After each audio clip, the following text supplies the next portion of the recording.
And join me in welcoming Her Highness Princess Nauf Albendar.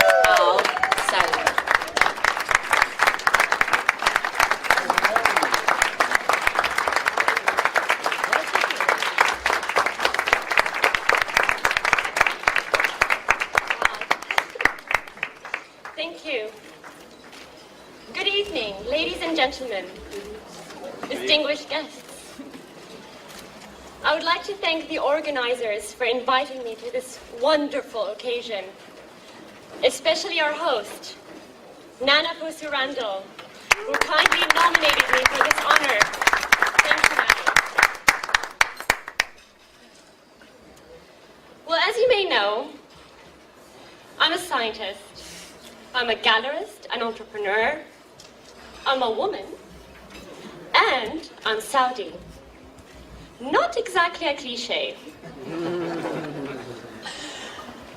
It is said that women are particularly good at doing several things at once, at multitasking, while some men can only focus at one thing at a time.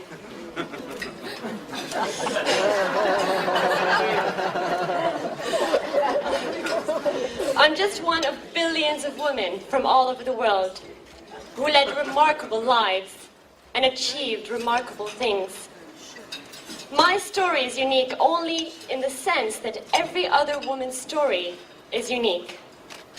But I hope by telling it tonight, I can inspire others to fulfill all of their potential.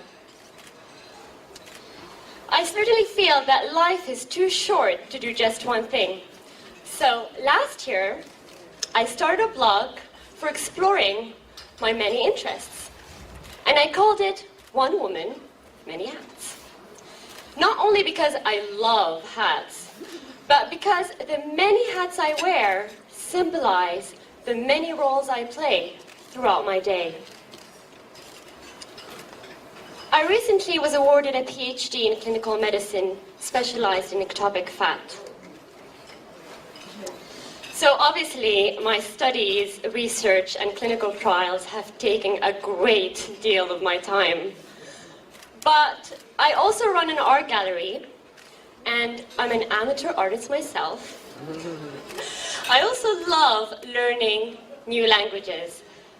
Like you said, speaking 5 at the moment, I'm aiming to speak 7 by the time I turn 40, while still looking 29.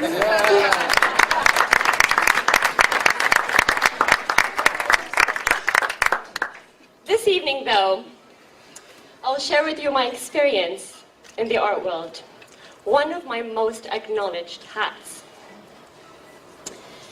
In October this year, Nauf Gallery will celebrate its 10-year anniversary in London.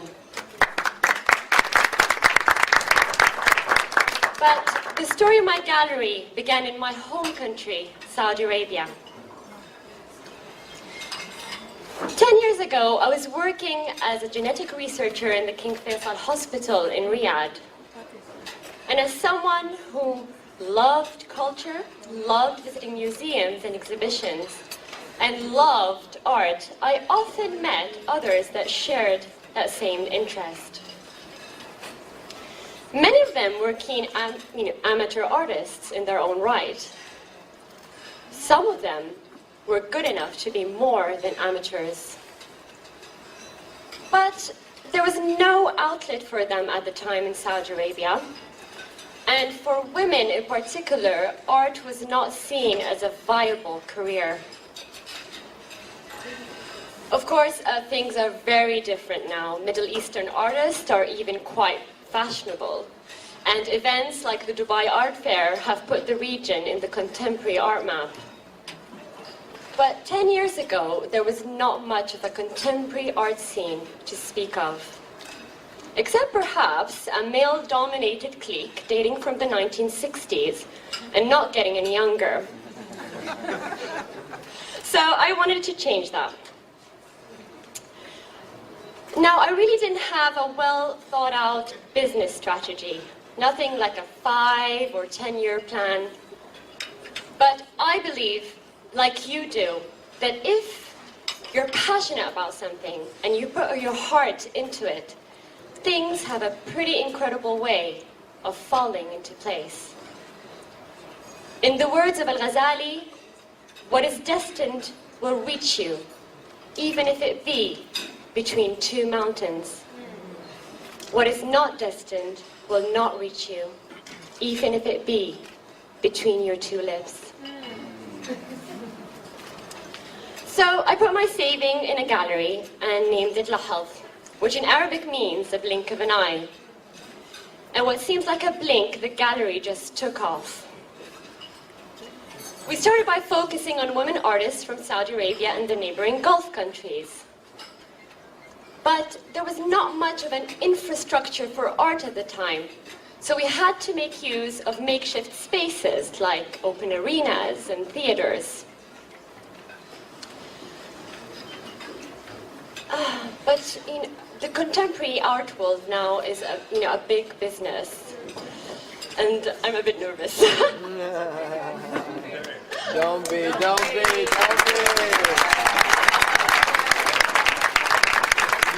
this. You totally got this. Totally got this. Oh my God.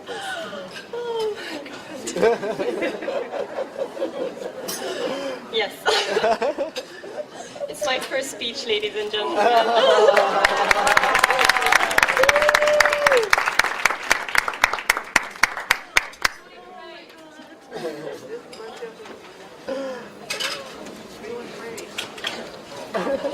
So we were soon firmly established and expanded to cover the Middle East, North Africa, and South Asia. We also began to represent not only women artists, but men as well. At the same time, I was still working in science, and in 2010, I was offered a doctorate in Imperial College London. But rather than give up the gallery, I took it with me. Adding a space in London to the one we had in Riyadh. Since then, though, the art world has changed. And technology means that you really don't need a physical space to exhibit art. So we went online, with pop-up exhibitions and pop-up venues that can be held all over the world.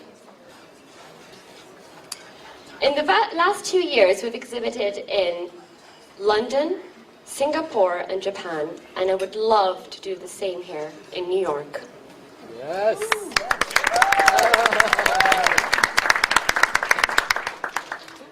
In fact, we have a team that are from all over the world. Some of them haven't even met one another, but we all have the same goals, the same vision, and we achieve a lot together. Lahad Gallery for our artists is often a first step, their first exposure to a wider art world. You know the value of giving people that first platform, for reinforcing what they do and want to achieve is pretty powerful. So our artists often resulted in being picked up by other auction houses, institutions, and even galleries. I'm very proud and happy when that happens because I don't see other galleries as competition, but rather as potential collaborators. Because what really matters at the end is the art and the artists. Of course, contemporary art is a big business nowadays. There's lots of money involved, lots of hype, lots of marketing, and even the occasional scandal. Most of the artists, gallerists, and directors I know are motivated by a love of art. And that's what makes the field so special. What drives my passion for art is what drives my passion for science. A lot of people think that the arts and scientists are poles apart and appeal to fundamentally different personality types. But I don't think that's true at all. Medical science is often portrayed as cold, analytical, and abstract. But really, it is about people and their lives. the same things that make art meaningful. I know lots of scientists who play musical instruments, who write poetries and plays, who even paint in their free time. Actually, there's a long tradition of Renaissance men and women who excelled both in the arts and the sciences. For example, the 11th century polymath, poet, and pioneer of medical science, Ibn Sina, known in the world as Avicenna. He famously said, "I'd prefer a short life with width to a narrow one with length." You can say he's a rare man with many hats. Art and medicine are both vocations people go into out of love, rarely for financial gains. And they also both require a lot of studying and training before someone can truly master them.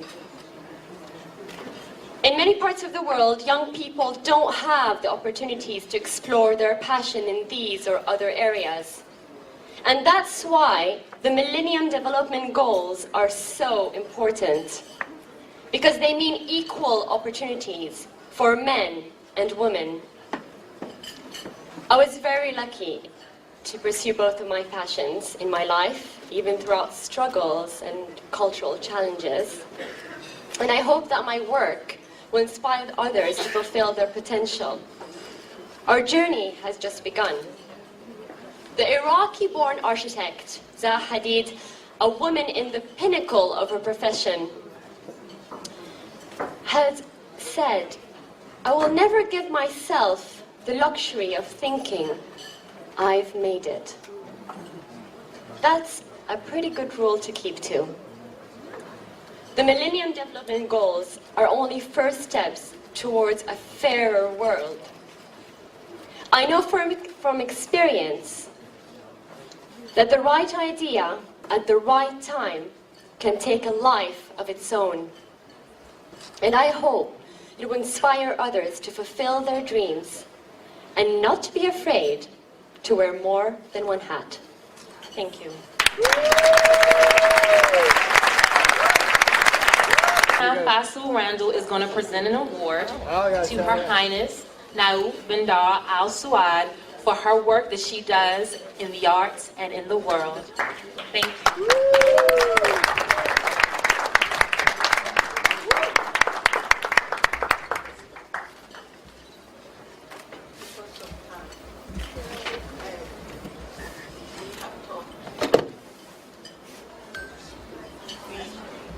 We have talked for a long time.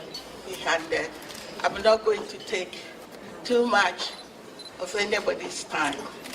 I just want to make sure that I was so honored when you accepted our invitation to come and join us. I know what you are doing, and you know what I'm doing. Now we join hands together, and we will make a difference. We want to thank you very much for being here. And we have so many gifts for you. And on behalf of VAM, may I present this to you for your work. Thank you so much.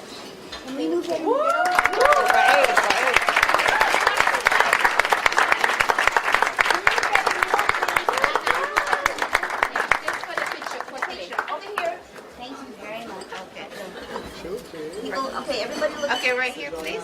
Okay, got it. This is a certificate of special congressional recognition presented to Her Highness Princess Nauf Albendar Al Saud in recognition of her outstanding and invaluable service to the community, presented this day in June 2017.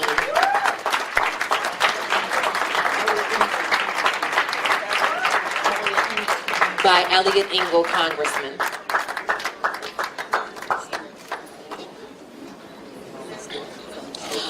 Additionally, we have a presentation from the Senate of the State of New York, a proclamation in recognition of Her Highness Princess Nauf Albendar Al Saud.